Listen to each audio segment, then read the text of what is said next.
I spent a year visiting the best destinations in Central Europe, and my most memorable adventures unfolded in Slovenia, the country that, according to my Austrian viewers, is just southern Austria, and according to my Croatian viewers, it's the not-so-straight version of Croatia. To me, Slovenia is a beautiful, safe and well-maintained country that deserves a lot of praise for its rapid development. Despite its small size, Slovenia offers several amazing places and events to visit, such as Ljubljana, Lake Bled, Triglav National Park, the caves of Postojna, the coast of Piran, and the Kurentovanje festival of Ptuj. But in this video, we're going to explore an underrated place, unknown to many travelers, and we will go through the city's complicated history using its landmarks and architecture as our visual guide. So let's explore one of Slovenia's prettiest cities, Maribor.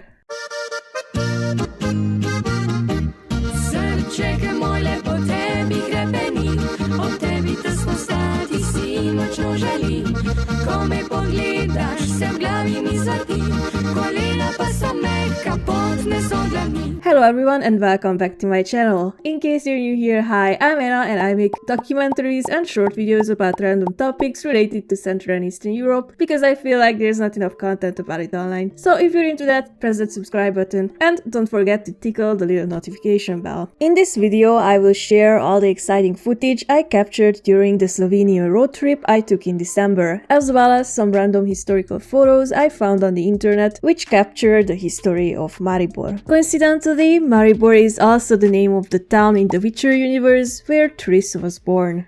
I know every shit joke that anyone's ever thought up. Given that I live in Transylvania, getting there was a bit of a challenge since there's no direct flight, so I had to take a plane to Vienna and then a bus to Maribor from there, cause I can't turn into a bat during winter, and I was captivated by the beautiful architecture of the city, the traditional restaurants, especially the Bosnian ones, and the friendly attitude of the locals, plus the picturesque hiking spots. I also hopped on the train because I could not restrain myself from visiting another town, which next time we will break down. So without further ado, let's dissect the history of this city.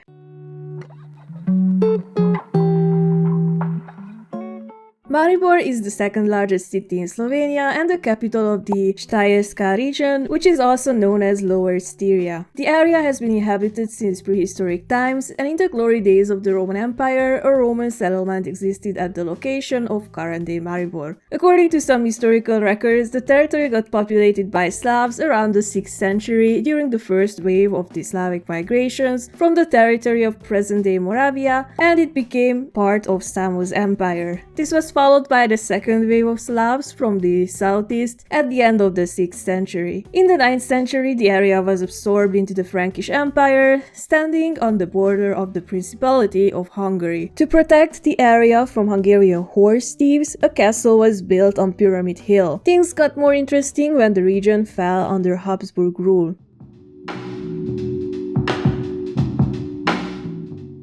The Middle Ages were marked by the colonization of large parts of Slovenian territory by newcomers from the Germanic world, and Maribor came under Habsburg rule. Due to the Germanic influence, Slovenes are seen as the traders of Slavs, since they, unlike normal people, shamelessly use the word ja instead of da.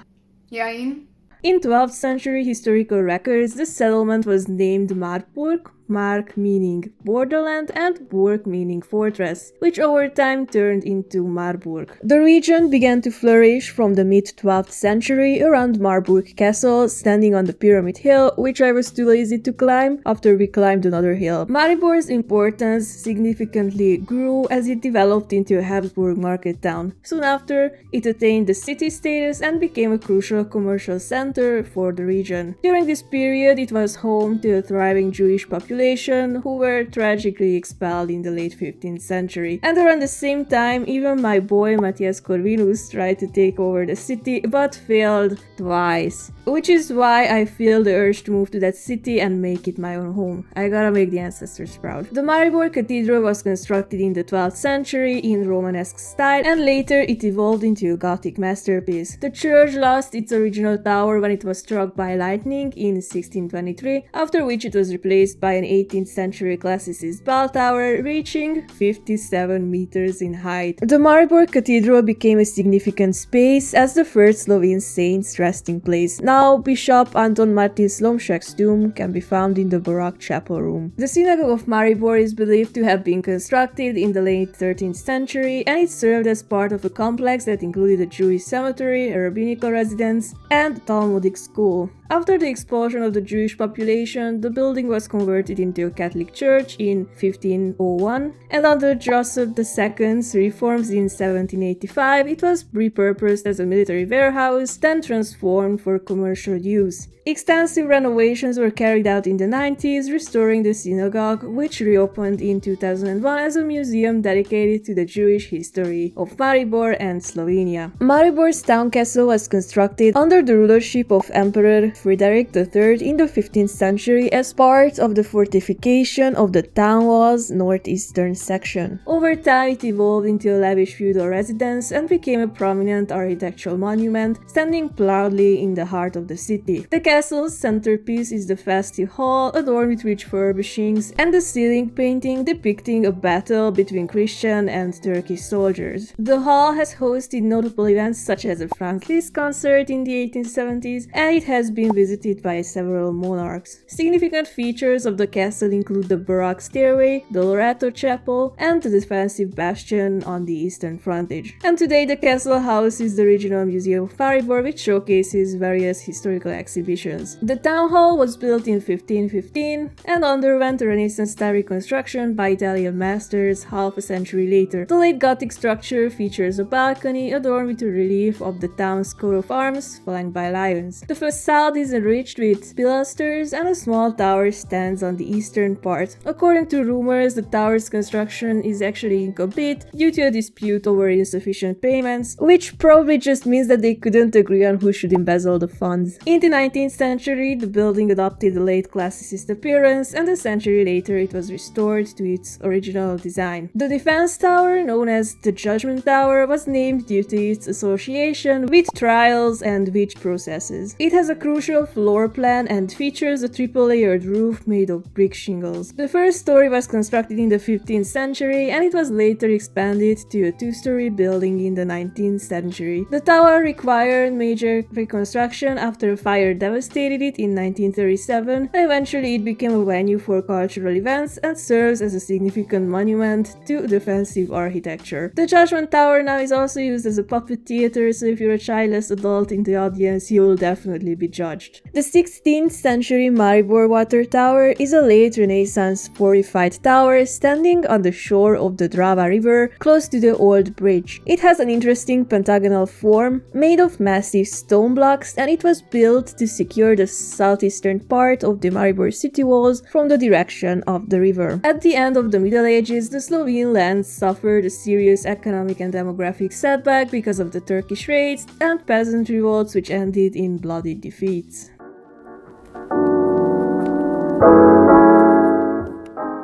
The early modern period didn't start well for the city. Several fires burned it to the ground, which is why the town was rebuilt several times. Plus, plagues devastated the region, wiping out 35% of the city's population. The St. Aloysius Church is a late Baroque architectural gem in Maribor's old town, designed by local architect Johann Nepomuk Fuchs, who clearly gave no fucks about building a bigger tower. The iconic elements of the building are the Rococo railings and the main altar depicting St. Andrew and St. Peter. The church was taken over by the army after the dissolution of the Jesuit order in 1773, and later it was turned into a theological seminary, becoming the city's first institution of higher education. The plague column was erected in the 17th century by grateful residents of Maribor to mark the end of the 1680 plague that claimed a third of the city's population. The original column was replaced a century later by a more elaborate monument made entirely out of white marble, featuring an ornate rectangular pedestal supporting a Corinthian column, and it's topped by a statue of Virgin Mary with 12 stars standing on the moon, which is a reference to a specific Bible verse. The base column is surrounded by 6 saints protected by ornamental stone fence restraints. These guys were the intercessors against the plague, but I don't know much about them because their stories are vague. Check it out!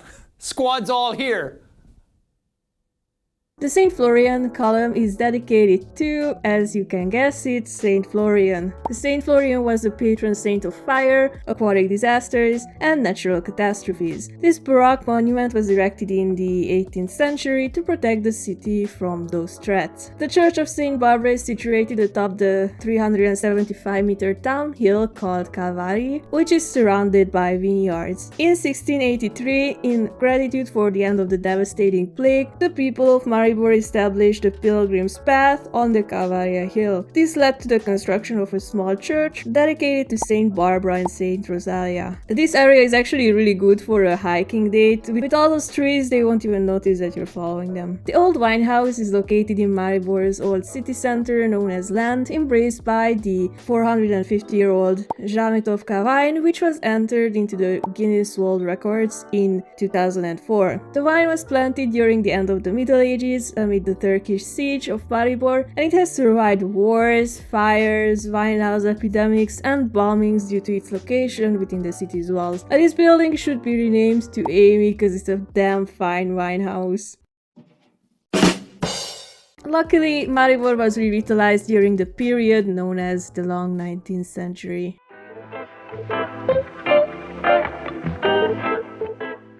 Maribor experienced an era of economic growth with the construction of the Vienna-Trieste Road and Austria's Southern Railway. When the bishop of the Diocese of Levant, Anton Martin Slomšek, transferred the seat of the diocese to Maribor, the first high school was opened in the city. During that era, the use of the Slovene language became more encouraged, despite the majority of the city's population being Austrian-German, and the first daily Slovenian newspaper was established as well. The current name of the city, Maribor, became popularized at the same time among the Slovene population when the Slovene romantic revolutionary and poet Lovro Toman published a song named Mar I Bor. Mar meaning to care, I meaning and Bor meaning to fight for. Also, fun fact, in 1883, the first electric light in Slovene ethnic territory was installed on Castle Square of Maribor. The current building of the Maribor Theatre was officially opened in 1852 on Archduke John's 17th birthday, and it was designed by two railway engineers, Adam Wiesinger and Gustav Lahn, which was a good way to train their design skills. But way before that, Maribor's first theater hall was established in 1784, and eventually it was moved to the abandoned Church of the Holy Spirit until the construction of the new building. The building of the first gymnasium of Maribor was constructed in 1873 in the classicist style, according to the plans of the Graz architect Wilhelm Bucher, whose work is all around the Styrian region. The institution itself was founded in 1850, and it functioned as a school in a different building. The school teaches important subjects such as different languages, sciences, history and geography, unlike my old high school which only taught me life lessons about nepotism and corruption. Anyway, the main building of the University of Maribor was constructed in the 1880s in Neo-Renaissance style, and it became one of the most beautiful historical buildings in the city. Originally, the south wing served as both the General Savings Bank, and the north wing was occupied by the girls' school. After World War II, the building transitioned entirely to education, housing a primary school, textile high school, and hairdressing school, and eventually it became the main building of the University of Maribor in the 1990s. In the same decade, the building went through some renovation, which focused on earthquake protection and modernization. An underrated building is the Slovenian post office. Oh yeah, oh, mwah. This stunning neo-Renaissance building was constructed in the 1890s on the place of an old town hospital, which has been around since the 14th century. The Maribor City Park was established by the Maribor Embellishment Society in 1872, and landscaping began with the western part of the park situated on the area of medieval ponds that supplied water to the moat around the city wall, which wasn't a remotely bad idea. The eastern part initially resembled a wetland similar to Ljubljana, and it required drainage to accommodate more tree planting, and some of the trees in the park are now over 140 years old. Following World War I, the society constructed a pavilion, a boathouse, changing rooms, and a terrace by the large pond where boating and skating were permitted until 1972. Later, an aquarium was added to the park. One of the many bridges that crosses the Drava River is the railway bridge, initially constructed as a wooden structure as part of the Southern Railway connecting Vienna and Trieste. The bridge gained its current metal structure in 1885 but required major repairs after being destroyed in World War II. The Franciscan Church in Maribor became an outstanding landmark due to its distinctive red appearance. The cathedral was designed on the site of a 12th century monastery, and the design was created by the Viennese architect Richard Jordan. The church was constructed in the late 19th century in the Neo-Roman style and is dedicated to Saint Mary, Mother of Mercy. The main altar is made of 17 types of marble with bronze, brass and crystal that makes it sparkle. It features an 18th century statue of Mary, which makes the basilica look a bit more merry. Stary Most, or the Old Bridge of Maribor, is a metal construction bridge situated on the Drava River featuring 3 steel arches. The bridge suffered some serious damages during World War II and it needed quite a lot of reconstruction. I absolutely love the view from this bridge. This bridge proves that Slovenia is Central European and not Balkan, because in a Balkan country all that iron would have been stolen by now. Although this building is plastered all over every postcard, fridge magnet and tourist advertisement of Maribor because it's behind the plaque column and it's absolutely stunning, there's close to no information about it. This 3-story building was erected in 1905 based on the designs of Johann Aistaki, and it has the stereotypical Austro-Hungarian era Art Nouveau style. If you know anything else about it, please drop a comment. With the start of World War I and the dissolution of the Austro-Hungarian Empire, things in Maribor became a bit heated.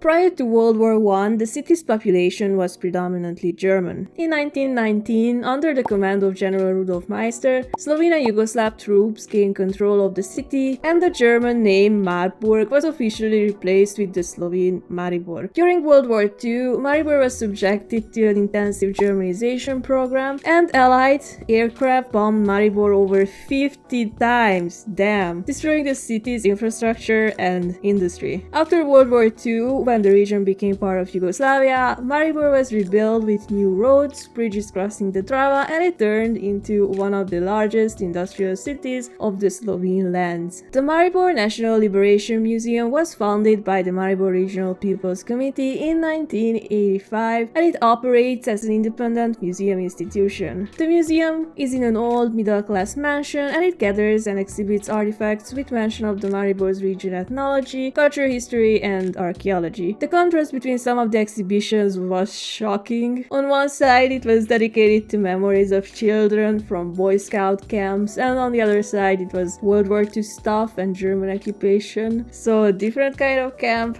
But yeah, it has an interesting collection. The Monument of the Fighters of the Northern Border is a World War I memorial sculpture situated within Mesny Park. The sculpture features a thick stone slab depicting a scene of armed Slovene fighters with Rudolf Meister in the center, commemorating the securing of Maribor during the final days of World War I. The south-facing side displayed a carved scene, while the north side bears an inscription referencing the historical events. The Dance of the Fairies Fountain is an interesting bronze sculpture depicting intertwined female figures with ample buttocks in a central fountain basin. I don't know what this is, but it's kind of hot.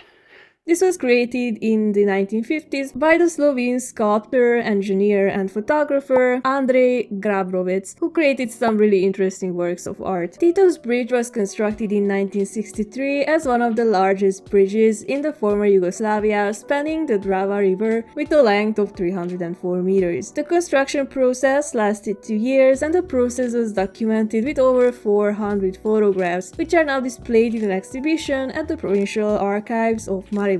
The bridge was obviously named after the great Yugoslav leader Josip Broz Tito, and Boris Pipan earned the role to design the bridge, though I heard he had no competitors.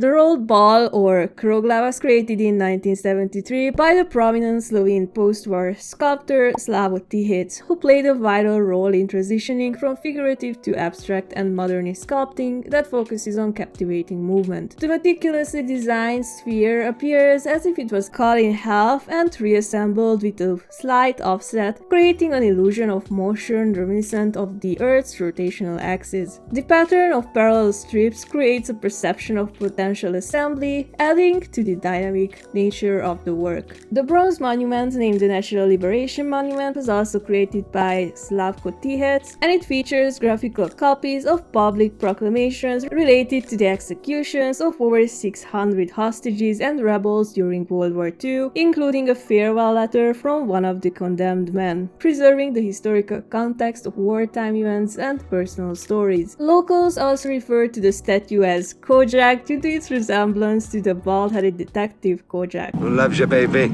Of course, there's no Slovene city without a monument of this guy, because Rudolf Meister was a Slovene general whose role was crucial against the German uproar during the First World War, securing what would later be Slovenia's northern border. And so, the days of Yugoslavia ended, Slovenia managed to break free relatively easy, and Maribor became the second largest city of the independent country of Slovenia.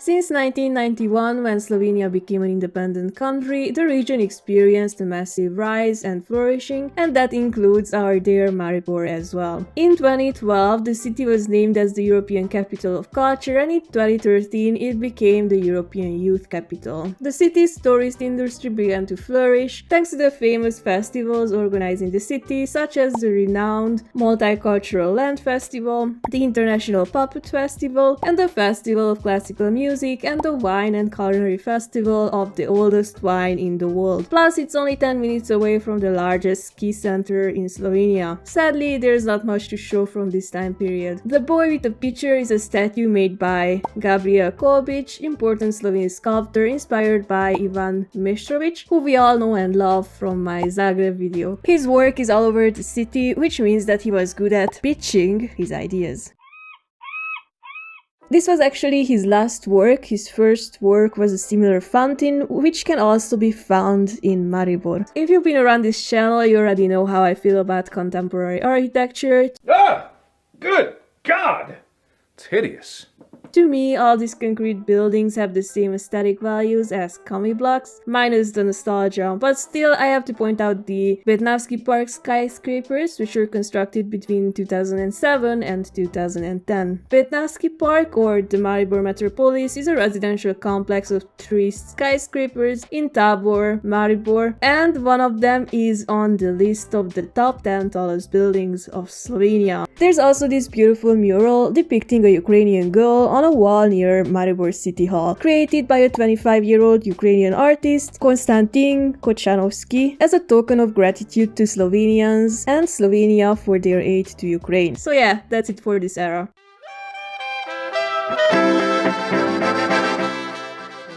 Slovenia is a stunning little country that I adore visiting, and it will always have a special place in my heart. I've already been to Ljubljana, Ptuj, and this year I'll probably visit some more places, so stay tuned for my upcoming adventures, cause I keep posting them. If you enjoyed this video, give me a thumbs up and subscribe, or the copperdick owl will greet you. Thanks for tuning in and have a nice day.